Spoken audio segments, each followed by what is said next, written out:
यो पार्टीको कुरा नगर्नुहोस्, यो अरूले कुरा गर्नुहोस्। यो पार्टीको कुरा नगर्नुहोस्, यो अरूले कुरा गर्नुहोस्। यो किन पार्टीको कुरा?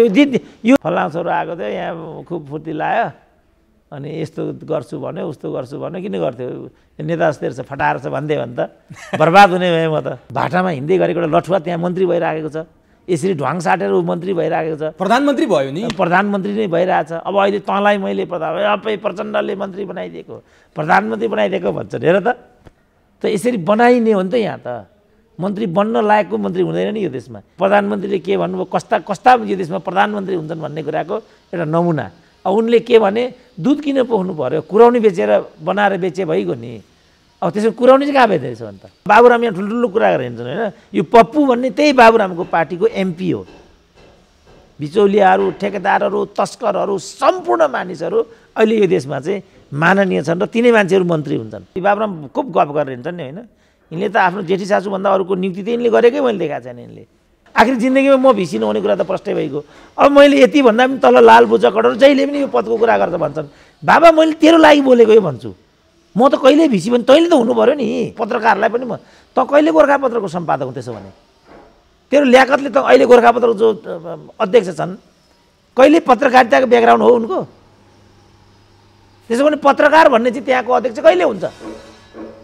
त्यसको लागि बोलेको म भन्छु। लठुवा बुझ्दैन। पद पाउनेहरू बालबटारमा बसेर चुस्की लगाएर मिटिङ गरिराखेका छन्। पद नपाउनेहरू चाहिँ माइती घरमा गएर चिसोमा उतार्नु परिरहेको छ। यति होइन कुरा। खिलराजलाई न्यायपालिकाको चिफ हुँदै कार्यपालिकाको प्रमुख बनाएकै दिन नेपालको न्यायपालिका त विनष्ट भइहाल्यो नि। भ्रिकुटी कागज कारखानाको कथा पनि यही हो, बाँसबारी छाला जुत्ताको कथा पनि यही हो, र घनश्यामहरूको कथा पनि यही हो। यिनीहरूलाई नङ्ग्याउनुपर्छ क्या अब हामीले त। इन्टायरली बेइमानहरू यिनीहरू। किन पठाउँदा को निर्वाचित? म निर्वाचित हुन्छु त अब आउने निर्वाचनमा? त्यो त सम्भवै छैन। घनश्यामले अहिले मलाई केपिओले फसाए अनि मैले चाहिँ मल दिन सकिनँ भनेर माफ पाउँछन्? बजारका लठुवाहरू अहिले पनि जहिले पनि यो पदको कुरा गरेर हिँड्छ भनिरहेछन् त। मैले उसको आवाज उठाइरहेको, उसलाई यति पनि थाहा छैन मैले मेरो लागि मलाई के चाहियो र भने नि। अब मलाई चाहिएकै के छ त? अब मैले पाएँ भने नि के पाउँछु यो देशमा? के दिन्छन् मलाई? प्रधानमन्त्री बनाउँछन् मलाई यिनीहरूले? एउटा मन्त्रीको लागि जनयुद्ध चाहिँ मोलतोल गर्ने यिनीहरू। हामीले पायो भने पद नपाएको रोदन भनिदिने फेरि। अब यस्ता त्यहाँ नेता छन्। नेताहरूले के बुझ्नुपर्छ भने अब यो देश उनीहरूको बपौती रहेन।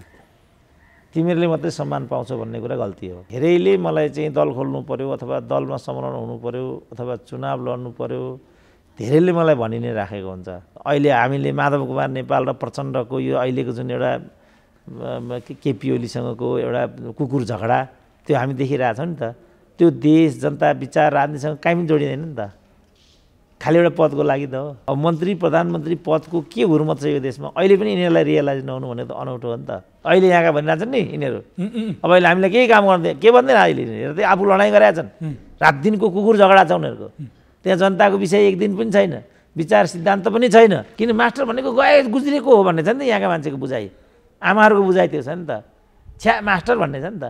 छोरी पनि मास्टरलाई दिनु हुँदैन भन्ने छ नि त। अब एउटै काङ्ग्रेसको प्रदेश नम्बर 5 को संसदीय दलको उपनेता रहेछ। एउटै नेताले मात्रै यो उखु मालिक रहेछ, यो मिल मालिक एउटैले मात्रै 21 करोड पैसा रोकेर राखेको रहेछ।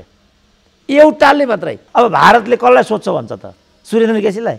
त्यहाँ छैन नि त राजेन्द्र महतो, महन्त ठाकुर, ती पनि त सोध्छ त भारतका त। डाक्टर भट्टराई, बाबुराम भट्टराई। हामी सोध्छौँ र हामी सोध्छौँ छैनौँ। कुनै पनि हिसाबमा चाहिँ कमान सिंह लामाबाट कुनै पनि मान्छेमा गएर जोडिनु भनेको उनले त्यो 2.5 करोडमा राजदूतको कोरियाको राजदूत किनेको भन्ने कुरा नै त हो नि। जस्तो माला लगाए एउटा लटुवाले के भन्यो के अरे सुरेन्द्र केसीमा पनि नेताको जस्तै यो मालाको मोह रहेछ भन्ने कुरा त देखियो नि। मोह नभएको को मान्छे हुन्छ त? संविधानमा हाउस विघटनको व्यवस्था छैन। त्यस्तो बेलामा अदालत अल्मलिनुपर्ने कुनै कारण नै छैन। कमल थापा 9 चोटि मन्त्री भए। उनलाई थाहा छ र मलाई राजाले टिको लगाएर बनाएको अथवा म 10 दुनियाँ। अब त यिनीहरू बक्न थाले। के भन्न थाले भने बत्ती काटेर ढ्वाङ साटेर मतपत्र च्यातेर यिनीहरू माननीय मेयर भएका रहेछन् नि। सब तपाईँलाई एभरेस्ट नेपालमा हार्दिक स्वागत छ। हस् धन्यवाद। डाक्टर साहबको लगभग हप्ता दिन जति पूर्वी नेपालको यात्रा भयो। डाक्टर साहबको भिडियो फोटोहरू देखिरहेको थियो। कस्तो रह्यो डाक्टर साहबको पूर्वी नेपालको यात्रा? हुन त डाक्टर साहबको जन्मथलो पनि त्यही हो। विशेष रह्यो अथवा कस्तो रह्यो? मैले यहाँबाट सुरु गरेँ। डाक्टर साहब विशेष त रह्यो नै, किनभने म लामो समयको अन्तरालमा आफ्नो गृह जिल्ला गइरहेको थिएँ। जन्मस्थानको अर्कै महत्त्व हुन्छ। तर जुन किसिमको भव्य आतिथ्यता मैले त्यहाँ पाएँ, त्यो मेरो जीवनको एउटा अविस्मरणीय क्षणको रूपमा, महत्त्वपूर्ण उत्सवको रूपमा र उमङ्गपूर्ण एउटा परिघटनाको रूपमा घटित हुन पुग्यो। त्यो चाहिँ यसपटकको भ्रमणको विशेषता रहन गयो। अन्य पटकको भ्रमणभन्दा यो पटकको भ्रमण अलिक फरक भयो डाक्टर साहब? फरक त भयो नै, किनभने मानिस स्वभावैले अनेक किसिमको मान सम्मानबाट वास्तवमा अपेक्षा राखेकै एउटा मनस्थितिमा हुन्छ। ऊ मान्छेको स्वभाव हुन्छ त्यो। मैले निकै अनुभव गर्दछु के भने उसलाई चाहिँ प्रशंसा नै मनपर्छ। मान्छेको त्यो अब कमजोरी भनौँ कि स्वभाव भनौँ कि केमिस्ट्री हो कि त्यस्तो मान्छेभित्रका तन्तुहरूले नै उसलाई त्यस्तो किसिमको गराइदिन्छ कि अब त्यो म भन्न सक्दिनँ। तर सामान्यतया मान्छेले प्रशंसा, मान सम्मान, पद प्रतिष्ठा, धन सम्पत्ति, यौन सुख, प्रेम, सद्भाव नै खोज्छ मान्छेले। यो पटक तपाईँको पनि त्यस्तै देखियो। फुलमाला एकदमै नेताहरूले लाउने किलोका माला लाए नेताहरूले भनेर सार्वजनिक हुन्थ्यो। डाक्टर साहबले आफ्नो फेसबुकमा त्यस्तै ठुलै माला लाएको फोटो पनि सार्वजनिक गर्नुभएको थियो। स्वागत अत्याधिक गरेछन् जस्तो हामीले त्यहाँबाट पनि थाहा भयो। त्यो कुन ठाउँको थियो डाक्टर साहब? त्यो के थियो? त्यो जम्मा 4 ठाउँमा मलाई त्यस्तो किसिमको अप्रत्याशित, त्यो सब योजनाबद्ध केही पनि होइन। कमसेकम मेरो तर्फबाट त्यसमा कुनै किसिमको संलग्नता छैन। ती 4, पहिलो भनेको मैले जहाँ आफ्नो प्राथमिक शिक्षा हासिल गरेँ 1 देखि 5 सम्म, पहिलो त्यो मालाको थाक त्यहाँ हो। कति किलोको हो? नेताहरूले त किलो यति 50 किलो 100 किलो भन्थे। त्यहाँ किलो थिएन, 100-150 विद्यार्थी, 50-60 जना अभिभावकहरूको जमघट थियो त्यो। ती जम्मैका हातमा चाहिँ 1 कुन्टा माला थिए। त्यो सबै मेरो गलामा लगाउँदाखेरि गला नै त्यो पुरै पुर्यो। त्यो देख्नै नसकिने भयो। त्यहाँबाट त्यो अलिकति निकालेँ। अनि बच्चाहरूले सबैले चाहिँ फुलको थुङ्गा बोकेको 2-3 प्लास्टिकको 2-3 ब्याग त्यो भयो। त्यो पहिलो चाहिँ मेरो, मैले जहाँ 1 देखि 5 कक्षासम्म पढेँ त्यहाँ हो। त्यसपछि गाउँको सिरानमा हाम्रो शेर्पा गाउँ छ। त्यो शेर्पा गाउँमा मेरो दाइले नै मेरो बुवाको नाममा गणेश प्रावि भनेर एउटा विद्यालय खोलिदिनु भएको छ। त्यहाँ पनि अब अहिले 150-200 विद्यार्थी रहेछन्। साना साना बालबालिकाहरू 150-200, 4-5 जना शिक्षक शिक्षिका। अनि बिहान एउटा अर्को स्वागतको कार्यक्रम मेरो त्यहाँ थियो। अनि त्यहाँ जाँदाखेरि त झन् त्यहाँ पनि त्यस्तै रहेछ। सबको हातमा माला, बच्चाहरूको हातमा फुलको गुच्छा, त्यस्तो रहेछ। अनि दिउँसोको कार्यक्रम चाहिँ मेरो त्यहाँबाट गाडीमा 2 घन्टा जति लाग्छ। अप्ठ्यारो बाटो भएको हुनाले, उकालो ओह्रालो भएको होला, नत्र भने मलाई लाग्छ प्लेन सडक हो भने त आधी घन्टाको मात्रै बाटो होला। त्यो उकालो ओह्रालो, त्यो पनि ग्राभलिङ, अप्ठ्यारो, एकदमै अप्ठ्यारो जोखिमपूर्ण बाटो नै छ त्यो अहिले त्यो। अब त्यहाँ चाहिँ मैले माध्यमिक शिक्षा हासिल गरेको 7 to 10। अब त्यहाँ पनि म त्यहाँ जाने अनि विद्यालयहरूको यसो तस्बिर यता त्यता। अझ मैले त्यो सुरुको पहिलो चाहिँ मैले भन्न बिर्सेछु। मेची अञ्चलको महेन्द्ररत्न इलाम क्याम्पसमा म 2 वर्ष क्याम्पस चिफ भएर बसेको थिएँ। त्यसको पनि भौतिक संरचनाहरू इत्यादि खिच्ने भन्ने योजना थियो रहेछ साथीहरूको। अनि तर त्यहाँ शनिबारको दिन पर्यो। शनिबारको दिन पर्दै पनि 15-20 जनाले मलाई त्यहाँ घेरिहाले। अनि त्यहाँ पनि एक किसिमको प्रतिक्रिया सबैको लिने जस्तो। मैले पढाएका विद्यार्थीहरू पनि अब म सरह जस्तो देखिँदा रहेछन् हेर्दाखेरि। त्यो तहमा पुगेँ, त्यहीँ लेक्चरर भइसकेँ। मलाई चिन्ने इत्यादि विद्यार्थीहरू होस्टल नजिकै, त्यहाँबाट केही विद्यार्थीहरूले देखे, अप्रत्याशित मलाई देखे, झुम्मिएर आइहाले उनीहरू। अर्थात् 15-20 जनाको समूह त्यहाँ पनि बन्यो। अब यसरी सबै कार्यक्रमहरू अप्रत्याशित र जुन ढङ्गले हामीले गर्ने भनेका थियौँ त्यो ढङ्गको विपरीत स्वतःस्फूर्त रूपमा प्रकट भएको त्यो मान सम्मान इत्यादि थियो। अब मैले जहाँसम्म मैले जो पोस्टिङ इत्यादि जम्मै एउटा फोटो मैले पोस्टिङ गरेको छु, किनभने व्यक्तिगत कुरा यो उपयुक्त होइन भन्ने ठाउँमा म अहिले छु र व्यक्तिगत कुरा म त्यसरी पोस्टिङ गर्दा पनि गर्दिनँ, त्यो मेरो भ्यालु पनि होइन। एउटा फोटो मैले किन राखेको थिएँ भने नेताहरूले के बुझ्नुपर्छ भने अब यो देश उनीहरूको बपौती रहेन, तिमीहरूले मात्रै सम्मान पाउँछौ भन्ने कुरा गल्ती हो। विकल्प बनिसकेको छ र अरू मानिसहरू पनि जनसमक्ष प्रस्तुत हुन सक्ने ल्याकत राख्छन्। जनताले उनीहरूलाई त्यत्तिकै माया स्नेह गर्छन् र उनीहरू विकल्पको खोजीमा अलरेडी छन्। त्यो सन्देश पनि हो। त्यो सन्देश दिनकै लागि मैले त्यो गरे हो। किनभने फुल इत्यादि खानपिन धुम धडाका यो त फजुल खर्च हो नि, यो त अनावश्यक कुरा हो नि, यस्तो गर्नु हुँदैन नि। तर यस्तो गर्न सिकाएको हाम्रो नेतृत्वले नै हो र खास गरी प्रचण्डले हो। प्रचण्ड त आफू सर्वहाराको नेता भन्छन्, कम्युनिस्ट पार्टी भन्छन्, उनीहरूले त यो सब यो रिसोर्ट कल्चर याके नीति अन्नपूर्ण होटल सोल्टी यतातिरका के रिसोर्टको नाम लिनुहोस् त उहाँ जाने हायत रेजेन्सी अरू रिसोर्ट छन् नि उतातिरका भन्नु त सुकुटे यो हाम्रो यो नगरकोटतिरका विलासितापूर्ण चाहिँ रिसोर्टहरूमा गएर बैठकै गर्ने रिल्याक्स गर्न जाने यो सिकाएकै र नेपालको राजनीतिमा हालेकै प्रचण्डले हो। तिनीहरूलाई जवाफ दिनको लागि मैले त्यो किसिमको एउटा गरेँ। तिमीहरू मात्रै होइन, अब तिमीहरू मात्रै माननीय छैनौ, यहाँ अरूलाई पनि मानिसहरूले मान्न थालिसके, अरूको लागि पनि फुलमालाहरू बन्छन्, अरूलाई पनि चाहिँ सम्मानको भोक हुन्छ, तिमीहरूलाई मात्रै सम्मानको तिमीहरूको परिवारलाई मात्रै। तर नेताहरूमा त अझ के पनि सुनिन्छ भने सुनियोजित नै प्रायोजित नै हुन्छ, पहिले नै यति किलोको माला लगाइदिनु भनेर नेताहरूले नै त्यहाँ भन्या हुन्छन् भन्ने कुराहरू सुनिन्छ डाक्टर साहब, होइन? तपाईँको त अप्रत्याशित भएछ त्यो। अब भनिहाल्यो नि, मेरो केही पनि योजनाबद्ध होइन। हाम्रो जम्मी योजना के थियो भने महेन्द्र रत्न बहुमुखी क्याम्पस, म जहाँ 2 वर्ष क्याम्पस चिफ रहेँ, त्यसको परिसरको र मेरो एक प्रकारको त्यो मोबिलिटीको त्यसलाई कैद गर्ने, त्यसबाट अगाडि बढेपछि जहाँ मैले प्राथमिक शिक्षा लिएँ त्यो प्राथमिक शिक्षा लिएको विद्यालयको अहिलेको जुन भौतिक परिसर छ त्यसको जायजा लिने, त्यसपछि मोती मावि जहाँ मैले 7 to 10 माध्यमिक शिक्षा पढेँ त्यसको भौतिक संरचनाको जायजा लिने, जम्मा यति थियो कार्यक्रम। तपाईँ यही कार्यक्रमको लागि यहाँबाट जानु?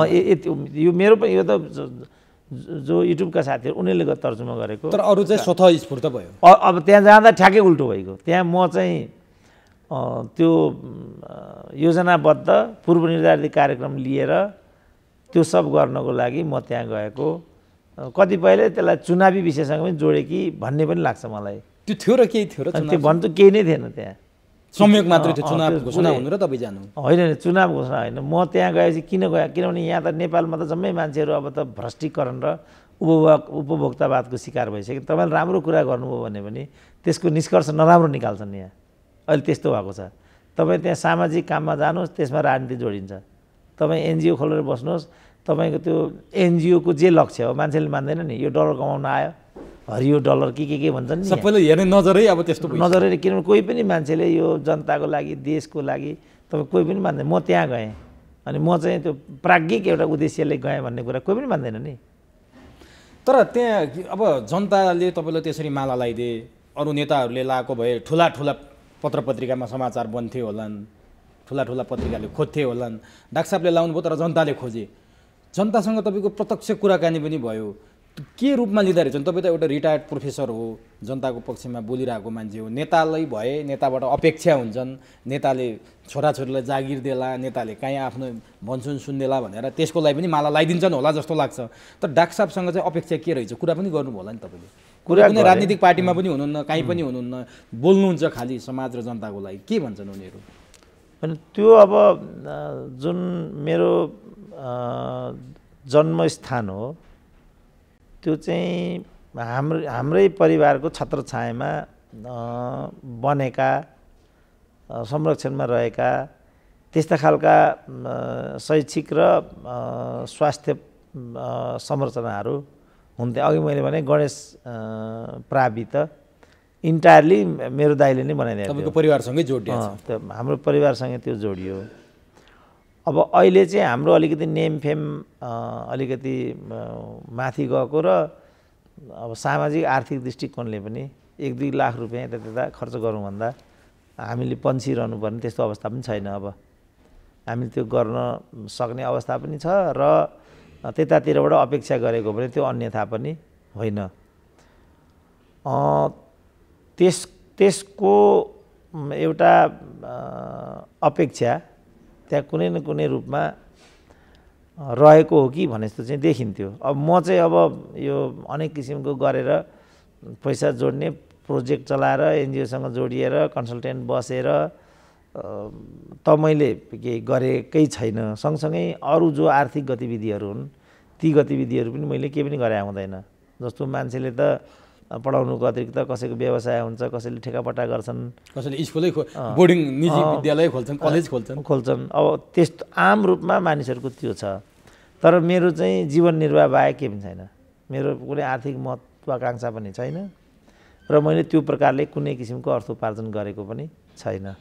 भविष्यमा पनि मेरो जीवनको लक्ष्य त्यतातिर जाँदैन। त्यो भएको हुनाले मसँग मान्छेले त्यस खालको अपेक्षा गरेका होलान् भन्ने कुरा त मेरो दिमागमै थिएन।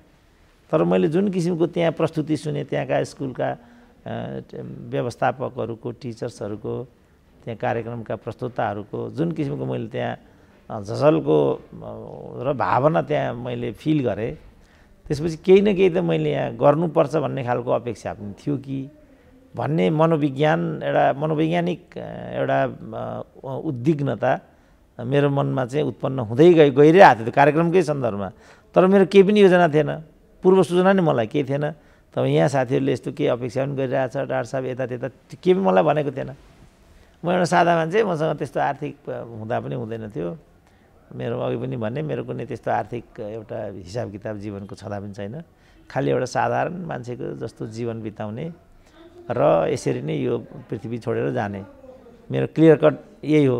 त यस्तो मान्छेले त्यहाँ आर्थिक रूपमा त्यस्तो सोचेको त्यस्तो केही थिएन मेरो। तर उनीहरूको त्यो झसलको भावभूमि जो मैले प्राथमिक विद्यालय जहाँ मैले हासिल गरेको थिएँ त्यहाँ त्यो पाएपछि अब मैले त्यसरी सोचेको केही पनि छैन। तर कुनै न कुनै एउटा भरपर्दो कुनै न कुनै एउटा भौतिक संरचना, पुस्तकालय, स्मारिका प्रकाशन जहाँ 1.5-2 लाख रुपियाँको खर्च हुन्छ, त्यो तपाईँहरू तयारी गर्नुहोस्, त्यो म गरिदिउँला। त्यो तपाईँले त्यहाँ आश्वासन दिनु? त्यो म त्यहाँ गरेर आएँ। तपाईँले के राजनीति गरिदियोस्, हाम्रो ठाउँबाट एउटा चाहिने देशकै चाहिँ प्रतिनिधित्व गरेर माथिल्लो तहसम्म मन्त्री प्रधानमन्त्रीसम्म पुगोस् भन्ने त्यहाँका स्थानीय मान्छेहरूको अपेक्षा पाउनुभयो तपाईँले? अब त्यहाँ नै त त्यस्तो भावना त्यस्तो आएको छैन। उनीहरूको मनमा त्यो चिज थियो होला पक्कै पनि। तर समष्टिमा नै नेपाल र नेपालीहरूले त्यो अपेक्षाको मनोविज्ञान चाहिँ व्यक्त गरेको पाउँछु म। र धेरैले मलाई चाहिँ दल खोल्नु पर्यो अथवा दलमा संलग्न हुनु पर्यो अथवा चुनाव लड्नु पर्यो, धेरैले मलाई भनि नै राखेको हुन्छ। त्यसपछि म माथि जुन अघि गणेश प्रावि भनियो, त्यो गणेश प्रावि भन्नेमा त्यहाँ म गएँ। त्यहाँ पनि भव्य स्वागत, गाउँको तर कुनै एउटा सहरको जस्तो एक किसिमको त्यहाँ देखियो क्या त्यो स्वागतको तौर तरिका। त्यो कस्तो लाग्यो डाक्टर साहबले त्यस्तो हुँदा? आफ्नै गृह जिल्लामा आफ्नै चाहिँ छर छिमेकी त्यहीका वरपरका मान्छेहरू गृहनगरमै तपाईँले त्यो किसिमको स्वागत गर्दा त्यो सम्झिनु होला नि तपाईँले आफ्नो बुवा आमा हिजोको बाल्यकाल कस्तो अनुभव भयो? होइन, अब त्यो त हुने नै भयो। अघि मैले भने नि एउटा मानवीय स्वभाव, उसलाई चाहिँ मान सम्मान, खादा माला, यो मान्छेको सामान्य मान्छेहरूको यो मनोविज्ञान हुन्छ। अब असामान्य मानिसले जसलाई मान सम्मान पद प्रतिष्ठाले छुँदैन, अब प्रदीप गिरीलाई माला लाए पनि के हुन्छ, केही लाए पनि के हुन्छ र? भने तपाईँले पनि त्यस्तै भयो होइन? अब मतलब त्यस्ता पनि मानिसहरू छन् र ती पनि सोचाइहरू हुन्छन्। मैले भनेको हामी यहीँ देखिरहेछौँ नि, कृष्णप्रसाद भट्टराई पनि देखेका छौँ, गिरिजाप्रसाद पनि देखेका छौँ। अहिले हामीले माधव कुमार नेपाल र प्रचण्डको यो अहिलेको जुन एउटा केपी ओलीसँगको एउटा कुकुर झगडा त्यो हामी देखिरहेछौँ नि त। त्यो देश जनता विचार राजनीतिसँग काहीँ पनि जोडिँदैन नि त, खालि एउटा पदको लागि त हो। त्यो एउटा मन्त्री प्रधानमन्त्री, अब मन्त्री प्रधानमन्त्री पदको के हुर्मत छ यो देशमा अहिले पनि यिनीहरूलाई रियलाइज नहुनु भनेको त अनौठो हो नि त। त्यस कारण मलाई त यस्तो कुराले काहीँ केही छुँदैन। तर जनताले अपेक्षा गरेर रहेछन्, अब सोच्ने पो हो कि राजनीतितिर अथवा अब समाजसेवा अथवा पार्टी खोल्नेतिर भन्ने सन्देश त्यो स्वागतले तपाईँलाई कतै न कतै छोयो कि छोएन? होइन, म त्यतातिर छैन, किनभने मेरो अभिष्ट राजनीतिक छैन। धेरै पर पनि राजनीतिको बारेमा मैले सोचेको छैन। त्यहाँ त्यो स्वागतले पनि तपाईँलाई तानेन? त्यस्तोले तान्दैन मलाई, किनभने म बुझ्छु नि राजनीति महँगो छ नेपालमा। मलाई थाहा छ नि जनताको मनोविज्ञान के, जनता के चाहन्छ भने मलाई थाहा छ नि त। जनता पनि आफ्नो व्यक्तिगत अभिष्टभन्दा धेरै पर छैन नि त नेपालको। तिनीहरूको अपेक्षा के रहेछ त डाक्टर साहबसँग, के बुझ्नुभयो तपाईँ? उनीहरूको त जस्तो माथि त्यो गणेश प्राविमा हामीलाई भौतिक संरचनाको दुःख छ, उनीहरू त्यहाँ खुल्लम खुल्ला भने हामीले सहयोगको अपेक्षा गरेका छौँ भने उनीहरू खुल्लम खुल्ला। भनेपछि डाक्टर साहबसँग उनीहरूले गाउँ समाजको कुनै पूर्वाधार निर्माणमा सहयोगको अपेक्षा? त्यही विद्यालय जो मेरो दाइले बनाइदिएको थियो त्यो विद्यालय चाहिँ रुग्ण भइसक्यो। अनि त्यहाँ एउटा अनौठो कुरा मैले सुने, जुन नेपालमा मैले काहीँ पनि सुनेको थिएन। उनीहरू के भन्छन् भने हामीलाई विद्यार्थी धेरै भए हामी थाम्न नसक्ने भयौँ। त्यो गणेश प्रावि त्यो इन्टायरली चाहिँ शेर्पा गाउँ हो। त्यो एउटा वार्डको पनि एउटा टोलको, हाम्रोमा चाहिँ लिम्बू शेर्पा छेत्री बाहुन यसरी मिलेर बसेको गाउँ हो। त्यो अधिक सङ्ख्या लिम्बूको छ, दोस्रो सङ्ख्या चाहिँ शेर्पाको छ, फाटाफुट्टो छेत्री बाहुनहरू छन्, एकदमै फाटाफुट्टो नगर्न 5 घर पनि छैन होला। त्यो शेर्पा गाउँ त्यही एउटा एक झुम्म शेर्पा गाउँ छ, त्यो एकै ठाउँमा छ। त्यो त्यहाँ यो विद्यालय खुलेको छ। अब त्यहाँ 150 विद्यार्थी केटा छोराछोरी बराबर, फेरि त्यहाँ त्यसको विशेषता मेल मात्रै हुन्छ नि त अधिकांश, त्यस्तो पनि छैन त्यहाँ, मेल फिमेल बराबर। र हेडमास्टरले त्यहाँका कार्यक्रम त्यो सञ्चालन गर्ने क्रममा के भन्छन् भने हामीलाई चाहिँ विद्यार्थी धेरै भए थाम्न गाह्रो भयो भन्छन्। भनेपछि शिक्षाप्रतिको एउटा आकर्षण, छोरीहरूले पनि पढ्नुपर्छ, छोरीहरूलाई पनि पढाउनुपर्छ भन्ने भावना धेरै माथिल्लो कुरा भन्यो। त शेर्पा गाउँ छ आफै होइन, शेर्पा गाउँ भनेको चेतनाको दृष्टिकोणले धेरै नै पछाडि हो। साक्षर मान्छेहरू नै बहुतै कम हुन्छन् होला त्यहाँ।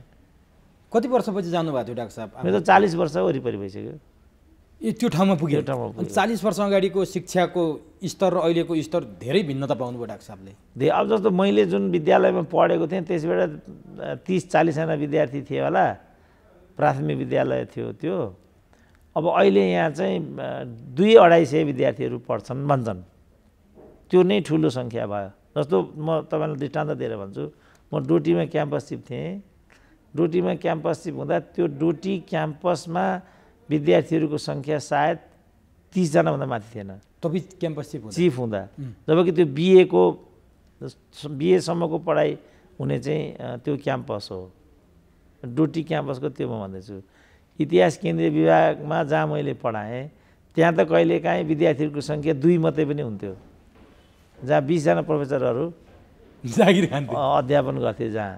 त त्यसको सापेक्षतामा हेर्नुपर्छ हामीले। फेरि नेपालका विद्यालयहरूको जुन सङ्ख्या हो त्यसलाई चाहिँ त्यसको सापेक्षतामा हेर्नुपर्छ। अब त्यो ठाउँमा जुन बेला म पढ्थेँ त्यहाँ 30-40 जनाभन्दा त्यो पनि मैले धेर भने जस्तो लाग्छ, बिलो 40-25 हो अथवा यस्तै के सानो जे हो सङ्ख्या, यस्तोमा पढेको मैले। अब त्यो गाउँको तपाईँ जनसङ्ख्या सुन्नुहोस्। अब मैले जुन बेला म यसरी पढ्थेँ त्यो बेला त्यहाँको जनसङ्ख्या मलाई लाग्छ 500 भन्दा माथि थिएन होला। अहिले तीव्र रूपमा त्यहाँबाट जनसङ्ख्या चाहिँ बाहिरिने प्रक्रिया, बसाइसराईको प्रक्रिया एकदम तीव्र छ त्यहाँ। यति तीव्र कल्पना गर्न सक्नुहुन्न तपाईँ। यो छेत्री बाहुन भन्नेको जुन सङ्ख्या मैले 4-5 घर भने त्यो यही कारणले थियो, माइग्रेसन धेरै, उनीहरू सबै त्यहाँबाट उनीहरू स्थानान्तरण भएर बसाइ सरेर झापा मोरङ यस्तो आइसक्यो उनीहरू। अब हामीहरू नै यहाँ आइसक्यौँ, त्यो प्रक्रिया भयो। तर अहिले त्यहाँ जनसङ्ख्या 1500 छ भन्ने कुरा आयो। फेरि जनसङ्ख्या चाहिँ बढेकै देखियो। न यो परिवार नियोजनको एउटा सदुपयोग नभएर हो, न अरू के कारणले हो, तर जनसङ्ख्या बढेको छ, 1500 भएको छ। अब 1500 जनसङ्ख्याको बिचबाट त्यहाँ जम्मा 3टा विद्यालयहरू छन्। 3टा मध्ये 2टामा मैले निरीक्षण गरेँ, एउटामा मैले त्यो गर्न पाइनँ। एउटा यही भयो गणेश प्रावि, अर्को त्यो रवि कला। त्यो रवि कला चाहिँ प्राथमिकबाट अहिले माध्यमिक भयो। त्यहाँ पनि 200-250 विद्यार्थी भन्छन्, त्यहाँ पनि 140-50 विद्यार्थी भन्छन्। अनि उनीहरू के भन्छन् भने यहाँ हामीलाई विद्यार्थी बढ्ता भयो, किन उनीहरूले बढ्ता भयो भनेर भनेदेखि बसाउने व्यवस्था छैन, बिल्डिङ छैन, फर्निचर छैन, पूर्वाधारको अभाव भयो। मतलब यो भुइँचालो इत्यादिले बिग्रियो त्यहाँको। यो ढुङ्गे घर थियो, 2 तले ढुङ्गे घर बनाइदिएको छ दाइले। अब अहिले मेरो दाइ पनि बितिसक्नुभयो, दाइ भएको भए त त्यो सहजै मेरो दाइ अलिकति सम्पन्न वर्ग स्रोतको व्यक्ति, सजिलै भइ पनि हाल्थ्यो, त्यहाँ ठुलो कुरा थिएन त्यहाँ त्यो। अनि उनीहरूले त्यस कारण उनीहरूले मुखै खोलेर के भने हामीलाई पढाउने विद्यालय भवन नै छैन, त्यो गरिदिनु पर्यो नै भने उनीहरूले। मैले त्यो कल्पनै गरेको थिएन, के कुरा छ के छ कस्तो छ त्यो मलाई केही पनि थाहा थिएन। त्यो विद्यालय छ सायद छ होला भन्ने नै भयो, त्यसको अवस्था यस्तो छ भन्ने पनि मलाई थाहा थिएन। अनि मैले सोचेँ अब ठिकै छ केही गरिदिनु पर्ला भनेर मैले सोचिरहेको छु। घोषणा चाहिँ गर्नुभएको छैन कि मैले होइन त्यो पहिला एउटा प्रोजेक्ट यहाँ मलाई के चाहिएको तपाईँहरूलाई, ठ्याक्कै के चाहिएको तपाईँहरू भन्नुहोस्, अनि त्यसमा के गर्नु छ। किन मैले भनौँ अनि नगरेर त नेताको ताल हुने भयो। यहाँ चुनाव गर्नुभन्दा अगाडि यहाँ एयरपोर्ट बनाइदिन्छु भन्छन् नि, अनि यहाँ यस्तो बस पार्क बनाइदिन्छु, यहाँ बाटो खोलिदिन्छु भन्छन् नि, तर केही पनि गर्दैनन्। फेरि 5औँ वर्षमा गएर फेरि अब योचोटि यस्तो भयो, सरकारले पार्टीले काम गर्न दिएन, अहिले यहाँका भनिरहेछन् नि यिनीहरू। अब अहिले हामीलाई केही काम गर्दैन, के भन्दैन अहिले यिनीहरू चाहिँ आफू लडाइँ गरेका छन्। रात दिनको कुकुर झगडा छ उनीहरूको। त्यहाँ जनताको विषय एक दिन पनि छैन, विचार सिद्धान्त पनि छैन। जनताले एउटा रिटायर्ड प्रोफेसरसँग माग गर्ने अवस्था छ। अब त्यो अर्कै कुरा भयो फेरि। त्यस कारणले यहाँ चाहिँ नेताहरूको प्रवृत्तिको यस्तो प्रवृत्ति छ नि त हाम्रो देशमा त, आश्वासन धेरै, आश्वासन बाँड्ने। अब त्यो त मैले गर्नु भएन। अब यसरी फल्लाङ छोरो आएको थियो, अब हाम्रो नाम भन्दा पनि बाबुको नाम चल्छ त्यहाँ त। फल्लाङ छोरो आएको थियो, यहाँ खुब फुर्ती लायो, अनि यस्तो गर्छु भन्यो उस्तो गर्छु भन्यो, किन गर्थ्यो नेता जस्तै रहेछ फटाएर छ भन्दै भने त बर्बाद हुने भएँ म त। त्यो काम मैले गर्ने कुरै आउँदैन। तल रवि कलामा पनि मैले त्यही कुरा भनेको छु, ठ्याक्कै के तिमीहरूलाई चाहिएको र के मैले गर्दाखेरि तिमीलाई चाहिँ योगदान हुन्छ त्यो एउटा प्रोजेक्ट बनाउनु। माथि पनि मैले ठ्याक्कै तिमीहरूलाई के चाहिएको कति चाहिएको त्यो प्रोजेक्ट बनाउनु। अब यो गर्छु भनेर त म भन्दिनँ, तर म त्यो अनुसार केही न केही चाहिँ पक्का गर्छु, त्यो चाहिँ म भनेर आएको छु र म त्यो गर्छु। अब नि डाक्टर साहब, जस्तो शिक्षाको जीवन स्तर त सुध्रेको देखियो, किनभने पहिला कति विद्यार्थी हुन्थ्यो, अहिले कति छोराछोरी सबै स्कुल जाने। जीवन स्तर चाहिँ कस्तो पाउनुभयो त्यहाँको नागरिकको? अनि जीवन स्तर आधारभूत रूपमा त त्यही नै छ। हजुर होइन, म 4 वर्ष भयो होला, 4 वर्ष पहिला मोहन विक्रम सिंहसँग उहाँको गृह जिल्ला प्युठान गएको थिएँ। हजुर, त्योभन्दा पहिला एउटा लोकवार्ताको सन्दर्भमा दैलेख गएको थिएँ। योचोटि ताप्लेजुङ गएँ। जीवन स्तरमा थोरै पनि परिवर्तन छैन, रुग्ण जीवन अवस्था छ नेपालीहरूको। दैलेखमा त म स्तब्ध भएँ कि एउटा धारो पनि छैन।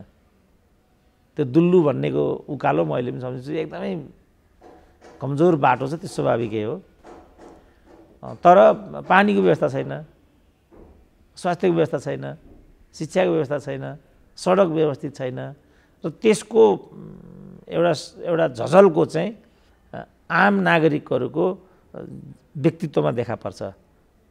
एकदम थरथर कामिराखेका हुन्छन्, नुहाइराखेको हुँदैन, व्यवस्थित पोसाक हुँदैन, महिलाहरूका पातला लुगाहरू र जाडो सिरोटोले उनीहरूलाई हानेबाट रुग्ण भएको शरीर, एउटा विदीर्ण अवस्था। आम रूपमा नेपालीहरू अहिले पनि यही छन्। मैले दैलेखमा त्यही देखेँ, दुल्लुमा त्यही देखेँ, प्युठानमा मैले त्यही देखेँ। प्रतिनिधि पात्र त हुन् 77 जिल्लाका। यस, अब म त्यसपछि ताप्लेजुङ पुगेँ। ताप्लेजुङ पनि त म उडेर गएको छैन, तल झापा मोरङ हुँदै हुँदै म इलाबुक लिएर 5 थर छिचोलेर म त्यो ठाउँमा पुगिरहेको छु। जीवन स्तर त कहीँ पनि देखा पर्दैन, किनभने बजारमा जे उत्पादित वस्तुहरू ल्याइएको छ त्यो कुनै वस्तु फेरि त्यहाँको लोकल प्रोडक्ट हुँदैन कहीँ पनि। उनीहरू राज्य हाम्रो अभिभावक हो भन्ने कुरा पनि त्यो अनुभव पनि छैन उनीहरूलाई। होइन, त्यो त उनीहरूले त्यसरी सोचेकै छैन। उनीहरूले त यो भाग्यको खेल हो भन्ने चेतना छ उनीहरूसँग। कोही मान्छे किन धनी छ भने उसले पूर्वजन्ममा राम्रो गरेको छ, र कोही मान्छे किन गरिब छ भने उसले पूर्वजन्ममा केही न केही मिस्टेक गरेको छ।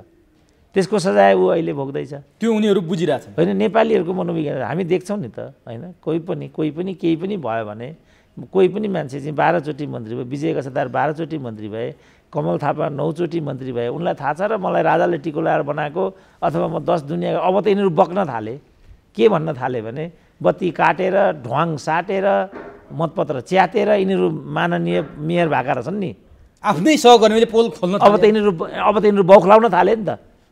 तर जनताले यिनीहरूलाई ढोकिसके, त्यहाँ मन्त्रीज्यू भनिसके, भाटामा हिँड्दै गरेको एउटा लठुवा त्यहाँ मन्त्री भइरहेको छ, यसरी ढ्वाङ साटेर ऊ मन्त्री भइरहेको छ, प्रधानमन्त्री भयो नि, प्रधानमन्त्री नै भइरहेछ। अब अहिले तँलाई मैले प्रचण्डले मन्त्री बनाइदिएको, प्रधानमन्त्री बनाइदिएको भन्छन्। हेर त यसरी बनाइने हो नि त। यहाँ त मन्त्री बन्न लायकको मन्त्री हुँदैन नि यो देशमा। एकजना मान्छे नै मलाई लाग्छ मन्त्री बन्न लायकको, तिनै प्रदीप गिरी हुन् मन्त्री हुन लायकका। मैले कहिले पनि भनेनन् नि। तिनै दमननाथ ढुङ्गाना हुन् सभामुख बन्न लायकको। त्यसपछि ढाँडै कटाइदिए नि त। त्यो त हामी देखिराखेका छौँ। तर जनतालाई थाहा छैन कि सुरेन्द्र केसी चाहिँ किन प्रधानमन्त्री हुँदैन, त्यो जनतालाई थाहा छैन नि। भएन मात्रै भन्छन्। अब मेरो आमाले भन्नुहुन्थ्यो, म आइए पढेर गएँ, आइए पढेर गएपछि अब त कत्रो हुने भइस् बाबु, अब त पुलिसको निस्पेटर हुन सक्ने भइस् भन्नुभयो मेरो आमाले। होइन आमा निस्पेटर हुनलाई त बिए पास गर्नुपर्छ भन्ने मैले। त्यसपछि मैले बिए पास गरेँ। अब त निस्पेटर हुने भइस् त भन्नुभयो आमाले। अनि मैले होइन म फौजीतिर होइन, म यता सामान्य अन्य जबमा जाने मेरो त्यो लक्ष्य छ भने मैले। आमाले भन्नुभयो त मास्टर चाहिँ नहुनु है भन्नुभयो आमाले। किन मास्टर भनेको गए गुज्रेको हो भन्ने छ नि त यहाँका मान्छेको बुझाइ, आमाहरूको बुझाइ त्यो छ नि त। छ्या मास्टर भन्ने छ नि त, छोरी पनि मास्टरलाई दिनु हुँदैन भन्ने छ नि त। यस्तो चेतना पनि हाम्रो समाजको। जापानमा राजकुमारको बिहा गर्नु पऱ्यो भने पहिलो प्राथमिकता प्रोफेसरको छोरी छ कि छैन भनेर हेरिँदो रहेछ। त्यहाँ राजकुमारको बिहा गर्नु पऱ्यो भने। हाम्रो यहाँ सबभन्दा पहिला पुलिस, मिलिट्री, गाउँमा अझ गाउँमा आउने लाउरे, यो छ नि त हाम्रो चेतना त। किनभने उनीहरूले मात्रै लाएको खाएको, उनीहरूको परिवारमा छोरीहरू पुग्यो भने व्यवस्थित जीवन पद्धति जान्छ भन्ने यो छ नि त आम सर्वसाधारणको बुझाइ। त त्यो भएको हुनाले त्यो चेतनाको स्तर चाहिँ त्यस्तो खालको चेतनाको स्तर हो त्यहाँ। अब आर्थिक स्तर त्यही छ। अब अहिले हाम्रो गाउँ एसएसमा चाहिँ अहिले जीवन पद्धतिमा थोरै भिन्नता आएको छ। पढ्न घरै पछि जस्तो यो शिक्षाको जुन अघि हामीले सङ्ख्या बतायौँ त्यसको कारण त्यही थियो। अब मेरै अब परिवार बहिनीहरू इत्यादि भान्जा भान्जीहरू अब अलमोस्ट ग्रेजुएटेड भइसके उनीहरू। त्यही सावधानीले उनीहरूलाई त्यो पूर्वाधार दिएको हो नि त। खर्च अलिकति नभए त पढ्न आउनु त सकिँदैन। अब अहिले त काठमाडौँमा पढ्न आउनु मलाई चाहिँ केही नभए 10,000 चाहिँदो एउटा फिटो विद्यार्थीलाई। हाम्रा पालामा त 200ले नै हुन्थ्यो। तर 200 नै ठुलो कुरा हुन्थ्यो त्यो बेला। 200 कहाँबाट आउँथ्यो र? कुनै स्रोत थिएन आउने। अहिले 200 आउने प्रशस्त स्रोतहरू छन् त्यहाँ। मान्छेले राम्रो राम्रो विकसित गाईहरू पनि पाल्न थालेछन्। सडक सदरमुकाम मेरै घरको आँगनमा गाडी नै जाँदो रहेछ अहिले। ठ्याक्कै म गाडी चढेर गएँ। अप्ठ्यारो भए पनि गाडी चढ्ने त्यो अवस्था भयो। अब सदरमुकामसम्म गाडी आउन सक्ने अवस्था भयो भनेपछि अब 2 टिन घिउ बनायो भने पनि त्यहाँ ल्याउन सक्ने भयो। अलैँची 2 मन बनायो भने पनि अलैँची 2 मन बनाउन सक्यो भने उसको त काया पलट हुन्छ नि त्यहाँ त। त्यस कारण अब अहिले अलिकति एउटा आर्थिक सुनिश्चितता चाहिँ हुर्किन थालेको त्यस्तो चाहिँ देखियो। तर सरकारको नीतिहीनता र कृषि मैत्री एउटा नीति नभएको जस्तो हामीले भर्खरै उखुको समस्या देख्यौँ नि त। अब अहिले पनि चितवनमा त हामी ताप्लेजुङको कुरा गर्दैछौँ। चितवनका चाहिँ किसानहरूले बन्दाको व्यापार नपाएर डोजर लगाएको हामीले देख्यौँ न। बनेपामा किसानहरूले चाहिँ दुध पोखे। प्रधानमन्त्रीले के भन्नुभयो, कस्ता यो देशमा प्रधानमन्त्री हुन्छन् भन्ने कुराको एउटा नमुना। उनले के भने दुध किन पोख्नु पर्यो, कुराउनी बेचेर बनाएर बेचे भइगयो नि। अब त्यसमा कुराउनी चाहिँ कहाँ बेच्दैछ भने त? कुराउनी बेच्ने कहाँ हो? यदि कुराउनी बेच्ने ठाउँ हुन्छ भने त दुध बेच्ने ठाउँ पनि हुँदो। तर त्यसले बजारै नपाएर न ऊ पोख्ने ठाउँमा पुगिरहेको छ। अब प्रधानमन्त्री त्यता छन् हाम्रो देशका। अब गाउँ कस्तो होला, ग्रामीण चिन्तन के होला भनिसक्नु बोलिसक्नु छ त यहाँ। त्यो चाहिँ छ्यास्यास्ती देखिन्थ्यो त्यहाँ गाउँमा, अभावहरू अप्ठ्याराहरू गरिबीहरू। किनभने मलाई आफै थाहा छ नि बजार छैन नि त हाम्रो। जस्तो धनकुटाको एउटा कृषक हो, यो धनकुटाको एउटा यो काउली कृषकको मैले एउटा देखिराखेको थिएँ अन्तर्वार्ता। उनले के भन्दै थिए भने काउली उत्पादन गरेर बजारमा ल्याउँदाको अन्तरालमा हाम्रो यसमा 28 रुपियाँको लगानी भइसकेको हुन्छ, तर हामीले यसलाई चाहिँ 18 रुपियाँ बेच्नुपर्छ पर केजी बिचौलियालाई। 10 रुपियाँ त उसले यहाँ घाटा खाइसक्यो। अब त्यही 18 रुपियाँको काउली कालीमाटीमा आयो भने 88 रुपियाँ हुन्छ, 88 रुपियाँ हुन्छ, जो हामीले किनेर खानुपर्छ। जुन बीजको चाहिँ जुन नाफा हो त्यो बिचौलियाले खान्छन् र त्यो बिचौलियाको आधी मलाई लाग्छ नेताहरूकोमा जान्छ होला। त यो तरिकाले यिनीहरूले कृषकहरूलाई चाहिँ लुटेका छन्। यो तरिकाले यिनीहरूले ग्रामीण जनसङ्ख्यालाई चाहिँ शोषण गरेका छन्। त यो त खुद जस्तो भनौँ त्यही धनकुटाको कृषकलाई बिचरा 28 रुपियाँको माल ऊ 18 मा बेच्दैछ। ऊ यो भन्न सक्दैन कि मैले यहीँ 10 रुपियाँ घाटा खाइसकेँ, ऊ यो भन्न सक्दैन। ऊ विवश छ, लाचार छ। 18 पनि आएन भने मेरो के हुन्छ होला? जसरी नि बेच्नु छ उसलाई त 18 बाट भए पनि काम चल्नु छ त। उसको त आएको अरू केही स्रोत छैन। अब कुनै पनि उत्पादनमा उखुको भन्नुहोस् न, बिचरा यो उखुको 7 देखि 10 वर्ष अघिको मामला हो यो।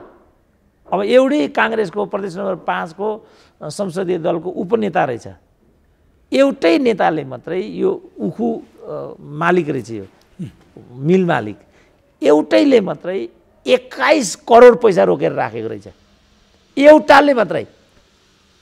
तपाईँले अस्ति भन्नुभयो चाहन्छन् 89 करोड 90 करोड 90 करोड त बपौता तिर्न बाँकी नै छ। 90 करोडको यो नगदको चाहिँ मामला हो। यो 90 करोड मध्ये 21 करोड चाहिँ एउटैले रोकेर, यो 21 करोड कसले रोकेर राखेको छ? काङ्ग्रेसको ठुलो नेता, जो काङ्ग्रेसले सबभन्दा बढी सत्ता चलाएको छ यो मुलुकमा, चलाएको छ। ठुलो उपनेता पनि त ठुलो नेता भयो नि त। अब यो पप्पू कणसल तपाईँ नाम सुन्नु भएको छ होइन? यो पप्पू कणसल आज पनि कहाँ पुल, कालीमाटीको टेकु पुल, टेकेको हो त्यो, भत्किसक्यो, भत्किया छैन। त्यहाँ पनि अब मुद्दा परेर जो त्यसको मान्छेहरूले त्यहाँ मुद्दा लागिरहेको छ। टेकु भर्खर भने त्यो सञ्चालनमै नआउँदै त्यो बिग्रिसक्यो, त्यो गइसक्यो होइन? अब यिनी बाबुराम यहाँ ठुल्ठुलो कुरा गरेर हिँड्छन् होइन? यो पप्पू भन्ने त्यही बाबुरामको पार्टीको MP हो। बिचौलियाहरू, ठेकेदारहरू, तस्करहरू, सम्पूर्ण मानिसहरू अहिले यो देशमा चाहिँ माननीय छन् र तिनै मान्छेहरू मन्त्री हुन्छन्।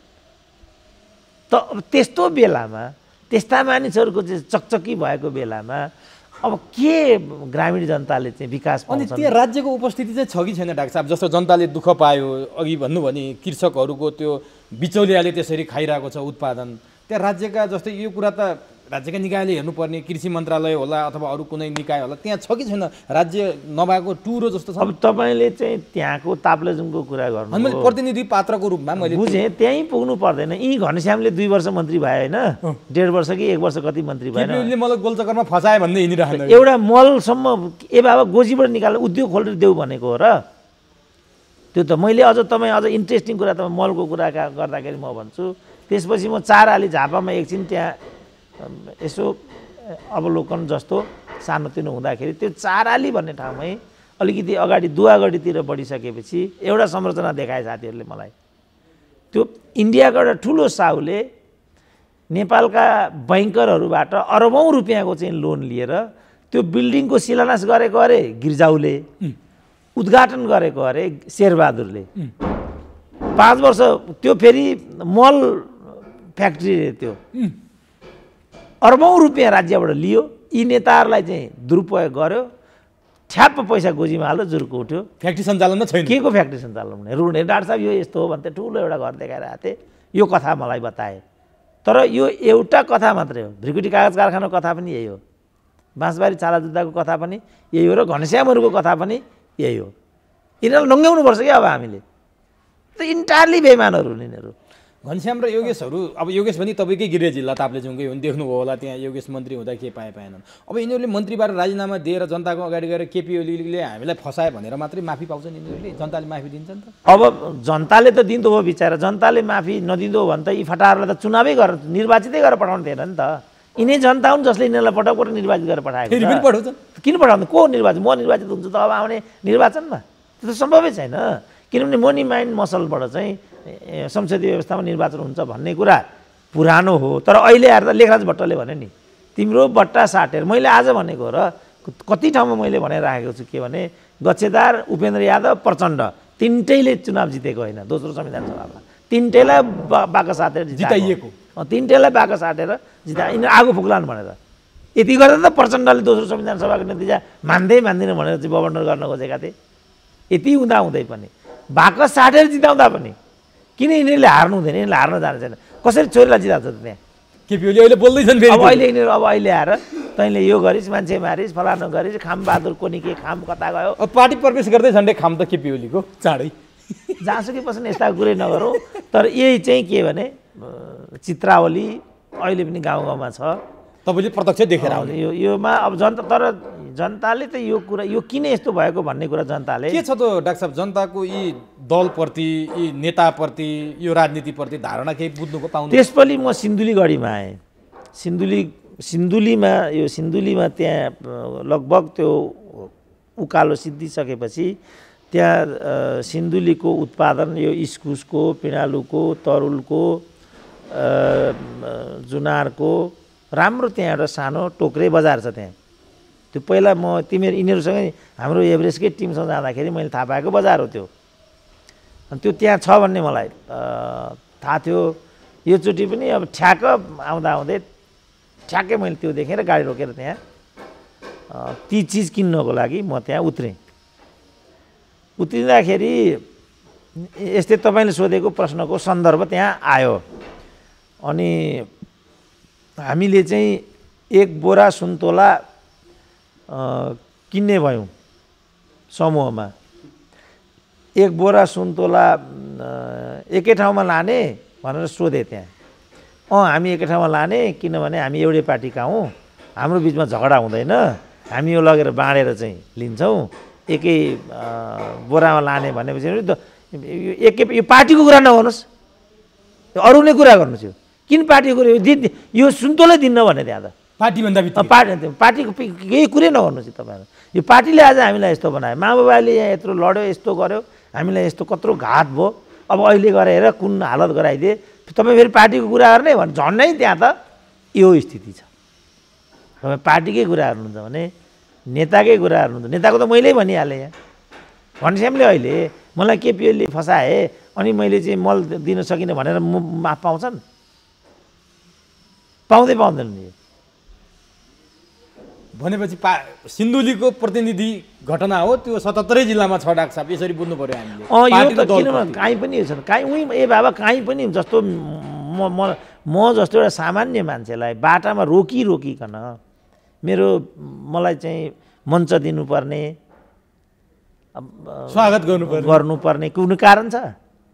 केही कारण छैन नि। पार्टीहरू फेलियर भएको पार्टीहरूको पार्टी सिस्टममा त पार्टीका अगुवाहरूले पो त्यो स्वागत र प्रतिष्ठा पाउने हो त। भने पार्टीहरू नेताहरू अलोकप्रियता भएको उदाहरण तपाईँले गरेको व्यवहारबाट पनि थाहा हुन्छ। होइन, त्योभन्दा पनि पार्टीभन्दा परको मान्छे होइन भन्ने सन्देश दियो नि त यिनीहरूले। त्यसलाई यिनीहरूले नकार्दिए, जनताले नकार्दिए। अब जनता चाहिँ हामीलाई यिनीहरूले मिसलिड गरेछन् भन्ने कुरा बुझे नि त। जस्तो मेरै कुरा काहीँ पनि मैले विश्वविद्यालयमा कति पढाएँ, अनि अहिले पनि लठुवाहरू, बजारका लठुवाहरू अहिले पनि जहिले पनि यो पदको कुरा गरिन्छ भनिरहेछन् त। मैले उसको आवाज उठाइरहेको, उसलाई यति पनि थाहा छैन मैले मेरो लागि मलाई के चाहियो र भने नि। अब मलाई चाहिएकै के छ त? अब मैले पाएँ भने नि के पाउँछु यो देशमा? के दिन्छन् मलाई? प्रधानमन्त्री बनाउँछन् मलाई यिनीहरूले? त्यो त सम्भव छ। यो बाटोबाट कोही पनि प्रधानमन्त्री। तर डाक्टर साहब एउटा कुरा आइरहेछ, भारतले अथवा चीनले जताबाट पनि नेपालको सत्ता समीकरण अथवा नेपालको काहीँ नियुक्तिमा विदेशी हस्तक्षेप हुन्छ भने हामीले पटक पटक कुरा गरेका छौँ। भारतले अहिले एउटा इन्ट्रेस्ट देखायो, श्याम शरणले नै भने नेपालमा एकजना स्वच्छ राजनीतिज्ञको खोजी भइरहेछ जो केपी ओलीलाई हटाएर प्रधानमन्त्री बनाउने तयारी छ भनिरहँदा कतै डाक्टर साहबहरूको चोइसमा पर्ने हो कि भन्ने आकलन पनि हुन थाल्यो यहाँ। होइन, अब स्वच्छ भनेको उसलाई लागेको स्वच्छ हो नि। ज्ञानेन्द्रले पनि स्वच्छ भन्थे नि त। उनको स्वच्छ को थियो? सूर्यबहादुर, लोकेन्द्र बहादुर, कमल थापा, यी थिए नि त स्वच्छ।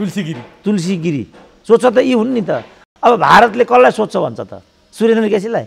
त्यहाँ छैन नि त राजेन्द्र महतो, महन्त ठाकुर, ती पो नि त स्वच्छ त भारतका त। डाक्टर भट्टराई, बाबुराम भट्टराई। हामी स्वच्छ हौँ र हामी स्वच्छ छैनौँ। काहीँ कतै तपाईँले जनताले चाहिरहेको एउटा इमान्दार व्यक्तित्व भनिरहेछ उसले, होइन? अनि काहीँ आकलन पनि हुन थाल्यो जसरी खिलराज रेग्मी भएका थिए, त्यसै गरी कतै नागरिक समाज अथवा एउटा थिङ्क ट्याङ्कबाट डाक्टर केसीलाई पनि चोइसमा ल्याउँछन् कि भनेर बहस हुन थाल्यो। होइन, त्यो त मैले नै भनेको हो। जस्तो यिनीहरूले 4 जनाको नाम लिए त्यहाँ सोसियल मिडियामा मैले देखेँ, 4जना प्रधानमन्त्रीको सम्भावनाको सूचीमा एकजना विनोद चौधरी, तिनको नाम देखेँ, महन्त ठाकुर दोस्रो नाम त्यो देखेँ, अझै 2 जना छन्, तिनीहरूको नाम मैले बिर्सिरहेको छु यहाँ, तिनीहरूको नाम आयो। अनि मैले भने यो यहाँ एकजनाको नाम अभाव देखियो, त्यो नाम चाहिँ डाक्टर सुरेन्द्र केसी हो। मैले आफै भनेको थियो, किनभने जस्तो पहिला बाबुरामका पालामा यी बाबुराम खुब गफ गरेर हिँड्छन् नि होइन, यिनले त आफ्नो जेठी सासूभन्दा अरूको नियुक्ति त यिनले गरेकै मैले देखाएको छैन। यिनले त्यो बेला चाहिँ केयुको विश्वविद्यालय, केयु भने के हो, काठमाडौँ विश्वविद्यालयको, काठमाडौँ युनिभर्सिटीको भिसी सेलेक्सन कमिटीमा हाम्रो दमननाथ ढुङ्गाना पनि हुनुहुन्थ्यो। मैले दमननाथ ढुङ्गानालाई भने, दमनजी यो भिसी छनौट चयन समितिमा तपाईँको नाम रहेछ, मेरो नाम पनि 3 नम्बरमा राखिदिनुहोस् है भने मैले। उहाँ हाँस्नुभयो, तपाईँले 1 नम्बर नभए 2 नम्बर नभए 3 नम्बर भन्नुभयो त, किन तपाईँले 3 नम्बर भन्नुभएको भन्नुभयो। अब 1 2 मा त हाम्रो भाग्य छैन दमनजी। अब तपाईँ एउटा बाबुरामले तपाईँले नियुक्त गरेको होला, बाबुरामको इसाराभन्दा अर्को तपाईँले त्यहाँ नामै पठाउनुहुन्न। तर रोएर तपाईँले ठिक छ, तपाईँको 1 र 2 तपाईँहरू आफ्नो को राख्ने हो, जेठ चाचु राख्ने हो, भतिजो राख्ने हो, ज्वाइँ राख्ने हो, यस्तै नै हो यहाँ कि पैसा दिने घुसिया राख्ने हो। अर्कोको त नाम आउँदैन नि यहाँ नेपालमा, कुनै पदमा आउँदैन नि त होइन। अब उनीहरू अब खुल्लम खुल्ला भन्न थाले नि त, उनीहरू आफै भन्न थाले, तैँले यति पैसा दिएको, उसले यति पैसा दिएको। कमान सिंहको कुरा नियर टु मोनी त हो नि, त्यहाँ 2.5 करोडको चाहिँ सेयरको एउटा प्रसङ्ग आइराखेको छ। त्यो 2.5 करोडको सेयर कुनै पनि हिसाबमा चाहिँ कमान सिंह लामाबाट कुनै पनि मान्छेमा गएर जोडिनु भनेको, उनले त्यो 2.5 करोडमा राजदूतको कोरियाको राजदूत किनेको भन्ने कुरा नै त हो नि। त्यहाँ त्यो प्रश्न आउँदैन। त्यही भएको हुनाले मैले नारायण काजीलाई अझ उनलाई त अश्लील तरिकाले जोडिराखेको छु, मान्छेको चरित्र हत्या गर्नु ठिक हुँदैन भन्ने कुरा मैले डिफेन्ड गरेको छु त्यहाँ, किनभने त्यो विषयले त्यतातिर पुष्टि गर्दैन। तर 2.5 करोडको प्रसङ्ग त आउँछ। त्यो 2.5 करोडको एउटा कम्युनिस्टको नेता भन्छन्, नारायण काजी आफै पनि कम्युनिस्टको नेता, कमान सिंह आफै पनि कम्युनिस्टको नेता सांसद, अनि 2.5 करोड भन्ने के हो त? त्यो कहाँबाट आयो त त्यो 2.5 करोडको? त भनेपछि मोलतोल इन्डु गर्छन् भन्ने कुरा त पक्कै छ। त्यस्तो सन्दर्भमा अनि मैले दमनजी मेरो नाम 3 नम्बर राखिदिनुहोस्, अनि यो 3 नम्बरको के अर्थ हुन्छ भन्नु उहाँले भन्नु, कमसेकम चर्चा त आउँछ नि, सुरेन्द्र केसी पनि भिसीको लाइनमा नाम आयो है भन्ने त आखिर जिन्दगीमा म भिसी नहुने कुरा त प्रष्टै भइगयो। अब मैले यति भन्दा पनि तल लाल बुजा कटोर जहिले पनि यो पदको कुरा गर्छ भन्छन्। बाबा मैले तेरो लागि बोलेको यो भन्छु, म त कहिल्यै भिसी भने तैँले त हुनु पऱ्यो नि। मैले 3 नम्बर पो खोजेको छु, मैले त 3 नम्बर त कहिले पनि भिसी हुँदैन नि त। मैले तेरो लागि बोलेको, म त यतिकै जाने। त कहिले गोर्खापत्र पत्रकारलाई पनि म त कहिले गोर्खापत्रको सम्पादक हुँ? त्यसो भने तेरो ल्याकतले त अहिले गोर्खापत्रको जो अध्यक्ष छन् कहिले पत्रकारिताको ब्याकग्राउन्ड हो उनको? त्यसो भने पत्रकार भन्ने चाहिँ त्यहाँको अध्यक्ष कहिले हुन्छ? त्यसको लागि बोलेको म भन्छु। लठुवा बुझ्दैन, अब कसलाई कतिलाई बुझाउने हो यहाँ मैले? प्रधानमन्त्रीको कुरा डाक्टर साहबले भन्नुभयो, मेरो नाम पनि हुनु पर्थ्यो भनेर डाक्टर साहबले भन्नुभयो नि। जसरी त्यो श्यामशरणले भनेको कुरा यदि साँचो हो भने के साँच्चीकै अब देश त्यतातर्फ जान लाग्यो हो डाक्टर साहब? होइन, त्यो त्यतातिर जान लागेको होइन, त्यतातिर तपाईँले अघिदेखि पहिल्यैदेखि हामीसँग भन्नुहुन्थ्यो एउटा मान्छेलाई ल्याएर खिल्डा जस्तो राखिदिन्छन् भनेर तपाईँले हामीसँग भन्नुभएको छ 1 2 चोटि। के त्यही दिशामा जान लाग्यो हो कि भनेर? होइन, त्यो हुनसक्छ, तर त्योभन्दा पनि महत्त्वपूर्ण कुरा चाहिँ प्रचण्डले आफै आह्वान गरे नि त भारतलाई, आइदिनु पर्यो, हामी सङ्कटमा पर्यौँ। त्यो सत्य हो डाक्टर साहब? त्यो कुरा लाइभ भएको कुरा कसरी असत्य हुन्छ त? लाइभ तपाईँ सुन्नु भएन? सुने, कस्तो पत्रकार गाँटे त? अनि सुने, मलाई त्यो कुरा एकदम त्यो कसरी गर्यो होला नि, यहाँ यस्तो एउटा कुरा गर्छ, यही भएर जान्न खोजिरहेको। लाइभ सुने, लाइभ भनिरहेको छ त उनले। भारतले पनि विचार गरिदिनु पर्यो, अगाडि मद्दत गरिदिनु पर्यो, हाम्रो चाहिँ लोकतन्त्र सङ्कटमा पर्यो भनेको छ उनले। त त्यो त जस्तो मिडियाले यो भाइरलै छन् नि आज, भाइरलै हो कि भनेर भने होइन, त्यो लाइभ छ त बाबा। त्यो लाइभ कि यिनीहरू त मेरो जस्तो बोली बनाएर गोकुल मास्कोटालाई फतुर लगाएको भन्छन् भन्न त के, यी त नकचरा छन् जे पनि भन्छन्। अब यो मेरो बोली होइन, जस्तो महराले पनि त्यो 50 करोडको प्रकरणमा मेरो बोली त हो तर कहाँबाट ल्याएर जोडे भन्ने टाइपको गरेका थिए नि। यी त नकचरा निर्लज्ज हुने त यिनीहरू त नेतामा हुने त एउटा पनि विचार छैन नि यिनीहरूसँग त। अब त्यो त उनीहरूले गर्न सक्छन्, त्यसमा म केही भन्न सक्दिनँ। तर यसमा प्रचण्डले खासो खास बोलेका छन् कि आइदेऊ भारत, हाम्रो लोकतन्त्र सङ्कटमा पर्यो केपीले सक्न आँटे मद्दत गरिदियो त भनिराखेको छ त उनीहरूले। त त्यसो भने हुन्छ केटा हो म विचार गरौँला भने श्याम शरणले त्यसको प्रत्युत्तर हो त्यो। अन्त होइन के हो कुन अगाडि पछाडि त्यो मलाई थाहा छैन, तर प्रवृत्ति त यी हुन् नि त। उताले पनि नेपाललाई चाहिँ आफ्नो बपौती आफ्नो विशेष छत्रछायाको मुलुक ठान्छ। त चाइनाको पनि त कुदेर उपमन्त्री नै आइदियो नि त। अब अर्को कारणले आइदियो होला, तर यो त राजनीतिक कारणले आयो भन्ने कुरालाई त कसले नकार्न सक्छ र। अब नि डाक्टर साहब यो मैले तपाईँको उता ताप्लेजुङ पूर्वी नेपालको यात्राको विषयसँग जोड्दै अब राजनीतिक विषयमा आइपुग्यौँ। त्यो तपाईँ उता जानुभयो, यहाँ राजनीतिका ठुला उथल पुथल भए, हुन त आजभोलि ग्लोबल भिलेज भइसकेको छ, यहाँ जे भयो छेनभरमै तपाईँले उता बुझिहाल्नुभयो। त्योभन्दा अलिकति म यो ताप्लेजुङको भ्रमणको सकिहाल्छु। डाक्टर साहब घरमा पुगेर भात बिहल हुनुभयो, रुनुभयो, डाक्टर साहबको गला अवरुद्ध भएको आवाजहरू पनि हामीले सुन्यौँ। कति वर्षपछि पुग्नु भएको थियो घरमा?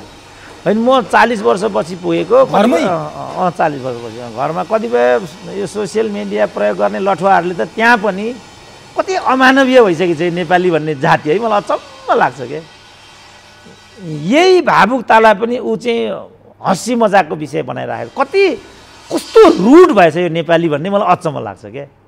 अब मानिस स्वभावैले उसमा चाहिँ संवेगहरू हुन्छन्, भावनाहरू हुन्छन्, आवेगहरू हुन्छन्, अनुभूतिहरू हुन्छन्, त्यसको समष्टि नै मानिस हुन्छ। यी लठुवालाई मैले कहिले बुझाउने होला दिक्क लाग्न थाल्यो क्या मलाई आजभोलि। एकातिर भाइरलले कराइरहेछन्, अर्कातिर चरित्र हत्या गर्न कुदिरहेछन्, अन्तर्वार्ता दिएन मात्रै भनेर पनि बाटोमा कुटुला जस्तो गर्छन्। भावुक भयो भने पनि यो किन भावुक भएको, किन रोएको, रोएर के पाइन्छ, रोएर के पाइन्छ के पाइँदैन भन्ने कुरा मलाई सिकाइरहनुपर्छ यिनीहरूले। त्यसो भने के मान्छेहरू हुँदैन, मान्छेमा भावना हुँदैन, मान्छेमा कुनै मर्म धर्म केही हुँदैन मान्छे भन्नेमा। ढुङ्गो त होइन नि, मान्छे ढुङ्गो हो त्यसो भने। त यिनीहरूलाई कहिले बुझाउने, कसरी बुझाउने, के भन्दा यिनीहरू खुसी हुन्छन्। पदको कुरा भने पद भन्छ, पद केही होइन भने हेर यो ढाँट्यो भन्छन्। अब धनको कुरा गरेर धन पनि धनपट्टि रहेछ। जस्तो माला लगायो एउटा लठुवाले के भन्यो, के अरे सुरेन्द्र केसीमा पनि नेताको जस्तै यो मालाको मोह रहेछ भन्ने कुरा त देखियो नि। मोह नभएको को मान्छे हुन्छ त। जस्तो कसैले मलाई त्यो आफ्नो सद्भावनाबाट एउटा फुलको थुङ्गो ल्याएर दियो, त्यसो भने के फुलको थुङ्गो लिन्न भन्ने। म जेसिसको कार्यक्रममा गएको थिएँ पोहोरको साल। एउटा नेताले त्यहीँबाट लोकल ठुटे नेताले तपाईँहरू यो माला ल्याएर फुर्मास खर्च गर्नुहुन्छ, फलानो गर्नुहुन्छ, यसमा त रासायनिक मल हुन्छ, के अरे रासायनिक जाति केमिकल हुन्छ यहाँ भनेर हकारेर हिँड्यो अरे। त्यही गरिदिउँ त म पनि। त्यो माला तपाईँहरूले माला ल्याउनु भयो, त्यो मालाले मलाई चाहिँ यहाँ ऊ हुन्छ, यो एउटा के हुन्छ भन्छ नि, हजुर एलर्जी हुन्छ। ठिक भन्नुभयो, एलर्जी हुन्छ। त्यस कारण म लाउन चाहिँ मलाई अलिक गाह्रो हुन्छ। तपाईँहरूले मलाई सम्मान गर्नुभयो, धन्यवाद छ पो भनेर कि मैले पनि त्यही गरिदिउँ। त्यस कारण यो होइन, नेपाली साथीभाइहरूमा जुन किसिमको म प्रतिक्रिया देख्छु, खास गरी यो सोसियल मिडियामा चाहिँ जे कुरा म देख्छु, यो त विज्ञान र प्रविधि दिएको विशिष्ट एउटा उपहार हो नि हामीलाई। यसलाई हामी प्रयोग गरौँ न। यसले कैयौँलाई रोजगारी दिएको छ। म जस्तो मान्छेलाई एउटा फोरम देखेर त कुनै टिभीमा मेरो अन्तर्वार्ता आउँदैन, कुनै गोर्खापत्रमा मेरो लेख छापिँदैन। यिनले पनि मलाई मौका दिएनन् भने मेरो यो विचार कहाँ जान्छ त बजारमा। यस्तो गुणग्राही चिज हो यो। अब यसमा पनि अर्काको चरित्र हत्या गर्ने, यसमा पनि प्राय अहिले त राष्ट्रपतिमाथि हेर्नु त जुलुसमै राष्ट्रपतिमाथि प्रचण्ड माधव नेपाल सहभागी भएको जुलुस छ, त्यही राष्ट्रपति यस्ताले प्रधानमन्त्रीले जोडेको विषय त हेर्नु त त्यो पहिल्यै अनेक किसिम त पहिल्यै देखिएकै थियो। अब त नारामै त्यस्तो आउँछ। अब त नारामै भनेपछि हेर त हेर, त्यसो भने यो के गरेको भन्दाखेरि पद नपाएको भन्ने भयो त। अनि डाक्टर साहब तपाईँले त्यो गला नै अवरुद्ध हुनुपर्ने आफ्नो घरको कौशी हेरे हामीले हेरिरहेको थियौँ, त्यो केले तपाईँले छोयो त्यसरी? कि 40 वर्ष अगाडिको कुरा मानसपटलमा आएर डाक्टर साहबले भकानो थाम्न सक्नु भएन अथवा के भएको थियो? होइन त्यो होइन, त्यो त मैले मेरो बुवाको प्रकरण आयो। मेरो बुवा चाहिँ 48 वर्षको उमेरमा बित्नु भएको थियो। त्यो बेला मेरो आमा चाहिँ 42 वर्षको हुनुहुन्थ्यो। त्यो 42 वर्षसम्म मेरो आमाले 13 सन्तान जन्माइसक्नु भएको थियो। 20 वर्षको बिचमा त भयो होला यो 42 वर्ष भनेपछि त चान्चुन 20-22 वर्षको अन्तरालमा भयो होला यो। कमसेकम 1.5 वर्ष त एउटा बच्चाको लागि लाग्थ्यो होला। गर्दाखेरि 13 दुना 26 वर्ष त यही भइगयो। त त्यो भएको हुनाले 42 वर्षमा खालि 42 वर्षको आमा हुनुहुन्थ्यो, 48 वर्षको बुवा हुनुहुन्थ्यो। अहिले मैले फर्केर हेर्दाखेरि बिचरा बुवालाई टाइफाइड भएको थियो कि डायबिटिज भएको थियो कि अरू केही भएको थियो कि अब डाक्टरको कुरा थिएन, धामी झाँक्रीको भरमा थियो। अब अहिलेको समय भए म आफ्नो बुवाको लागि थप केही गर्थेँ होला नि त। 42 वर्षमा त बुवाले, मलाई क्यान्सर भयो, 60 वर्षको उमेरमा मलाई क्यान्सर भयो, मैले अपरेसन गरेँ, बाँचेँ नि त म। आज आएर म चाहिँ अब 65 वर्ष लागिसक्यो, अहिले पनि म बाँचिरहेको छु। मेरो बुवा त 48 वर्षमा जानुभयो। अब यो घटना आफैले कोही पनि मान्छे भावुक, त्यसको जसले मलाई चाहिँ मेरो भावनात्मकतामाथि जसले व्यङ्ग्य गरेको छ त्यसको पनि त बाबु मर्दो हो, त्यसको आमालाई पनि त्यसमा त दुःख लाग्दो हो नि त। कस्तो मन भएछ क्या नेपालीहरूको। त त्यो प्रसङ्गमा आउँदाखेरि म अलिकति भावुक भएको थिएँ। खास गरी मेरो बुवाको देहावसानको क्षणमा मेरो आमाको जुन रूप मैले देखेको थिएँ, त्यति बेला म पनि 13-14 वर्षको मात्रै थिएँ। मेरो आमाको जुन रूप देखेको थिएँ र त्यो चिजलाई त्यहाँ जस्ताको तस्तै प्रस्तुत गर्दाखेरि म भावुक भएको थिएँ। कुरा यति थियो, यति मात्रै थियो, कुरा यति थियो। जसरी डाक्टर साहब उता भावुक हुनुभयो, त्यो बेला नेपालै भावुक भएको थियो डाक्टर साहब। यता राजनीतिक कारणले गर्दाखेरि झन्डै 2/3 मत दिएर सरकारमा पुऱ्याएको दल, एउटा प्रधानमन्त्री छन्, अरू 3 जना भूतपूर्व प्रधानमन्त्रीहरू सडकमा पलेटी मारेर बसिरहेको छन्। आफ्नै पार्टीको प्रधानमन्त्रीको विरुद्ध सडकमा आन्दोलन गर्नुपर्ने, यो तपाईँ घरको घरयासी कारण व्यक्तिगत आफ्नो कुराले भावुक हुनुभयो। आज जनता यी राजनीतिक दलका कारण भावुकको अवस्थामा पुगेको थियो। तपाईँ उता भावुक, यता जनता, देशै भावुक। यो राजनीतिले चाहिँ कसरी लिनुभएको छ? एउटा प्रधानमन्त्री, त्यही पार्टीका अध्यक्ष यो देशको प्रधानमन्त्री भएर देश चलाइरहेछन्, त्यही पार्टीका उनका सहकर्मीहरू आज सडकमा चिसो भुइँमा पलेटी मारेर उनको विरुद्ध नारा जुलुस गर्दैछन्। यो कस्तो राजनीति हो डाक्टर साहब? यसलाई कसरी लिनुभएको छ? होइन, यो त मैले भने नि नेपालको राजनीति चाहिँ राजनीतिको जुन गराइ छ यो राजनीति होइन। राजनीति भनेको चाहिँ जुन जनताहरूको हामीले कुरा गरिराखेका छौँ ती जनताहरूको जीवन स्तर उकास्ने प्रक्रिया हो राजनीति। उकास्ने काम मात्रै भइरहेको छ, त्यस कारणले यो राजनीति नै होइन। जब राजनीतिलाई एउटा धन्दा र व्यवसायको रूपमा प्रयोग गरिन्छ भने यी त धन्दाबाजहरू हुन् नि। पद पाउनेहरू बालबटारमा बसेर चुस्की लगाएर मिटिङ गरिराखेका छन्, पद नपाउनेहरू चाहिँ माइती घरमा गएर चिसोमा उतार्नु परिरहेको छ। यति होइन कुरा। र त्यहाँ चाहिँ उनीहरू राष्ट्रपति र प्रधानमन्त्रीको विरुद्धमा अनर्गल र अशोभनीय अशिष्ट नाराहरू, यो राजनीतिज्ञहरूले लगाउने नारा हो यो। अब यो भन्ने बित्तिकै केपी ओलीको दलाल भनिदिइहाल्छन्। अब जबसम्म यो दलाली हो कि ती गरिमामय पदहरूको प्रतिरक्षा हो, जबसम्म यो नाममा राजनीतिलाई दुरुपयोग गर्न पाइँदैन भन्ने कुरालाई जनसमक्ष ल्याइएको रूपमा यो अभिव्यक्तिलाई बुझिँदैन र यो पद नपाएको एउटा रोदनको रूपमा बुझिन्छ भने योभन्दा अरू के हुन्छ त? त्यहाँ मैले भने यो पाउनेहरूको खेल एउटा छ, नपाउनेहरूको खेल अर्कै छ। पाउनेहरूको कितामा केपी ओली र उनको ग्याङ छ, उनीहरू मस्ती मारिराखेका छन्। नपाउनेहरूको कितामा प्रचण्ड र माधव नेपालको ग्याङ छ, उनीहरू माइती घरमा गएर रोइराखेका छन्। यति हो कुरो, यति छ कुरा। अब डाक्टर साहब अन्तिममा क्लाइमेक्समा डाक्टर साहबले भनिदिनुहोस्।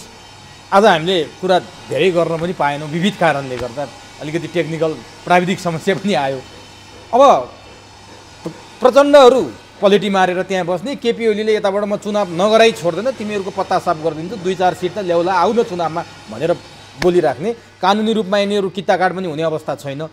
अब के देख्नुहुन्छ त डाक्टर साहबले? यसको समाधान अदालतको र निर्वाचन आयोगको आउने कुरा त एउटा छँदैछ, यो बिचमा भारत र चीनको दौडधुप पनि हामीले अलिकति कुरा गरिहाल्यौँ। अब के देख्नुहुन्छ डाक्टर साहबले राजनीतिक सिनारियो? एकातिर काङ्ग्रेसको पनि मै माग्ने, ढुङ्ग्रो लुगाउने जस्तो आन्दोलन पनि गरे जस्तो गर्ने, अर्कोतिर केपी ओलीको पनि समर्थन गरे जस्तो गर्ने देखिरहेको छ। अब कता जाने देख्नुहुन्छ समग्रमा? यति भन्दैन डाक्टर?